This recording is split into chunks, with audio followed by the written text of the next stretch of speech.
Continuing with complex numbers and complex arithmetic, we ask the question, can the product of two complex numbers ever be a real number? Well, we already know that's true. You could simply take that complex number times that complex number. You get I squared, and that's equal to -1. So, of course, it's true. But there's more cases than just this, where you multiply them together and you get a real number. Let's look at this. Let's simplify this. It says use FOIL. So that is equal to 2 times 2, which is 4. That's the F of FOIL. And notice what happens with the outer and the inner. The outer is plus 2i, and the inner is minus 2i. Well, that's convenient. And then the last would be minus, because it's a negative and a positive, minus I squared. This cancels out to give us 0. So what do we end up with? 4 minus -1, because I squared is -1. That's 4 plus 1, which is 5. So that's a great example where we took two complex numbers and multiplied them together, and we got a nice real number. Now let's look at the second example. We'll FOIL it out as well. Equals FOIL. The F is 3 times 3, which is 9. And again, the outer and inner cancel out. -6i, inner is positive 6i. So we go minus 6i plus 6i, and then the last is going to be a negative 4i squared. Because I times I is I squared, and the 2 times -2 is -4. So this, once again, is 0. That goes away. And we get 9 minus 4 times -1, because I squared is -1. So this is the same as 9 minus -4. So that's 9 plus 4. So once again, two complex numbers that gave us a real number. And maybe you can see the pattern. Why do you think we got real numbers here? It's because the two inner terms canceled each other out in both cases. That's a 0 and that was a 0. And that happens when you have examples like this. 2 minus I, 2 plus I. 3 plus 2i, 3 minus 2i. If you had 50 minus 10i, 50 plus 10i, it would also give us a real number. Those happen to be called, these two numbers are called complex conjugate pairs. That's a complex conjugate pair. Here's a complex conjugate pair. So the definition of complex conjugate of a plus bi is simply a minus bi. You just change the one sign in the middle when you have the complex number written in the correct form. The complex conjugate of x minus yi is x plus yi. And again, if you were to multiply these two together, you'd get a real number. The I would disappear. If you multiply this and this, you would get a real number. It will only have something to do with x and y with no I. So let's make sure we understand complex conjugate. Complex conjugate of this number is what? You simply change that minus into a plus. The real part stays exactly the same. The number in front of the imaginary part changes. You take the opposite. -14 plus 10i. This would be -1/2 minus I. How about the complex conjugate of 6i? Well, remember, 6i is just 0 plus 6i, so the complex conjugate means change this plus sign to a minus sign. So it's just minus 6i. So it's easy to find complex conjugates. Now, let me give you a trick question. How about if I had 3i minus 5, and I asked you for the complex conjugate? What would you say?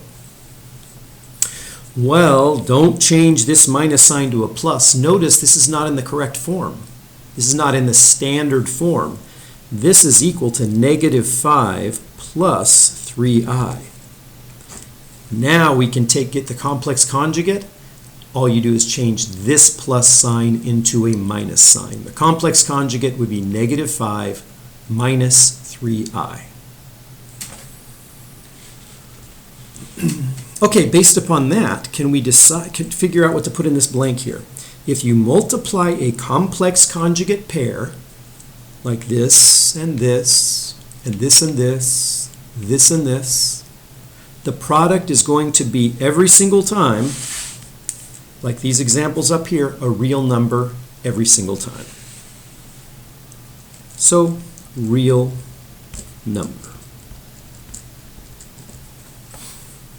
It'll have no I in it. All right. So to finish up this video, it may be tough to go back to this. Remember, this has no I in it. So now we're going back to real numbers. And do you remember what happens when you FOIL this out? A plus B, A minus B? Or A plus B, A minus B, you can switch the order. It doesn't make any difference. These two are equal. Well, you get A squared minus B squared. I'll let you FOIL it out. But the inner terms would be, if you were doing FOIL, the inner term would be AB minus AB.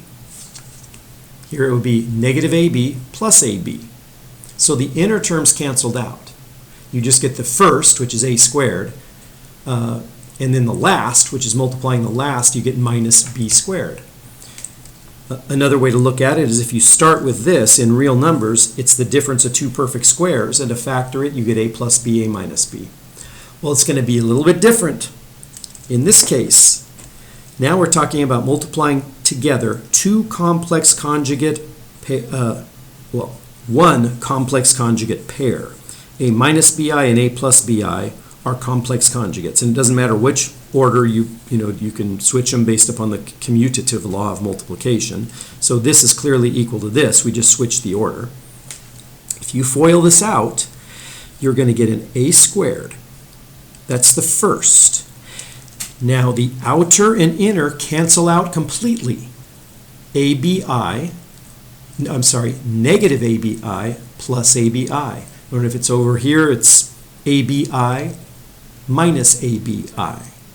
So that's the first, and all we need to do now is the last, which would be minus B squared. Let me write it as BI squared. We have a positive BI and a negative BI, and I'm multiplying them together, so it's going to be a negative sign here. And then it's BI squared. Well, that turns out to be A squared minus B squared I squared. Based on that exponent property, where you have BI squared, it's B squared I squared. But I squared is simply negative 1. So it turns this into A squared plus B squared. So when you multiply a complex conjugate two complex conjugates together, you just take the A and square it, put a plus sign there, and you take the B and square it. Let's just verify before we end this video that it works. What are A and B in this problem? Well, if it were A plus B and A minus B, A plus BI and A minus BI, we have A is 2 and B is 1. You could say 1 or negative 1, but it doesn't matter because we're going to square them. What is A squared plus B squared? 2 squared plus 1 squared? 5.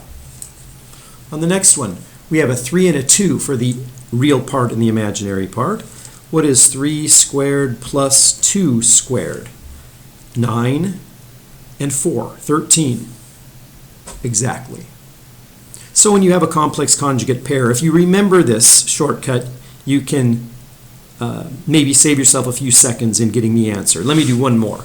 Let me do 6 plus 5i. And times 6 minus 5i. That would be 6 squared plus 5 squared. Whatever that is. That would be 36, and that would be 25, so that would be, what, 61, I think? 36 and 25, I think that's right. Yeah, 61. So it's a nice thing to remember. Might save you a few seconds.